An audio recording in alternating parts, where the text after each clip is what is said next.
बीड शहरातील post office उडवून देण्याच्या धमकीनंतर बॉम्ब शोधक पथकानं कार्यालयात धाव घेतलेली आहे आणि त्या ठिकाणी तपासणी सुद्धा केलेली आहे। मात्र त्या ठिकाणी संशयास्पद काहीही आढळलेलं नाही। मात्र एक दिवसासाठी बीड शहरातील मुख्य पासपोर्ट आणि पोस्ट कार्यालय बंद ठेवण्याचे आदेश प्रशासनानं दिले।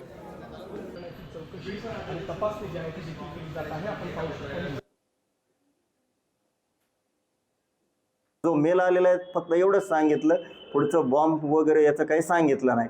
त्याप्रमाणे आम्ही सगळे जे लोक होते इथं बसलेले त्यांना आम्ही बाहेर काढलं, सगळं त्यांना व्यवस्थित ट्रीट केलं आणि पूर्ण ऑफिसमध्ये कोणीही राहणार नाही याची दक्षता घेतली। त्यानंतर बॉम्ब शोध पथक आलं, त्यांनी पूर्ण ऑफिसमध्ये सर्च केलं।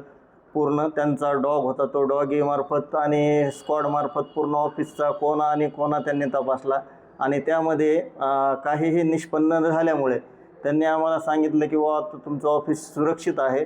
फक्त एक करा की आता दिवसभर तुम्ही पब्लिकसाठी ऑफिस चालू ठेवू नका। बातमी बुलढाण्यातली आहे। बुलढाण्यामध्ये 2 गटात हाणामारीचा प्रकार घडलाय आणि या हाणामारीमध्ये 9 जण जखमी झालेत। बुलढाण्यातल्या दुसरबीड गावातली ही घटना आहे। 2 गटांचा एकमेकांवर लाठीकाठी आणि दगडांनी हल्ला केला गेल्याचा प्रकार समोर आलेला आहे। या संदर्भातला एक हाणामारीचा व्हिडिओ सुद्धा सध्या सोशल मीडियावर व्हायरल झालेला आहे।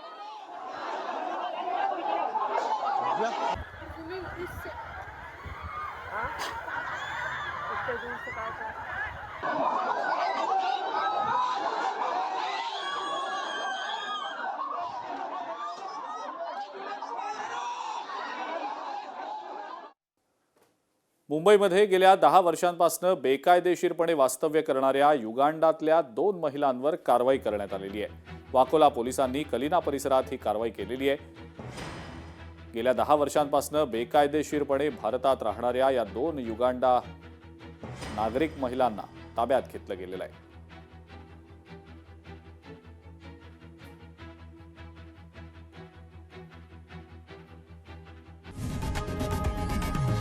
लोकशाही मराठी ऐका, पहा, जागरूक रहा।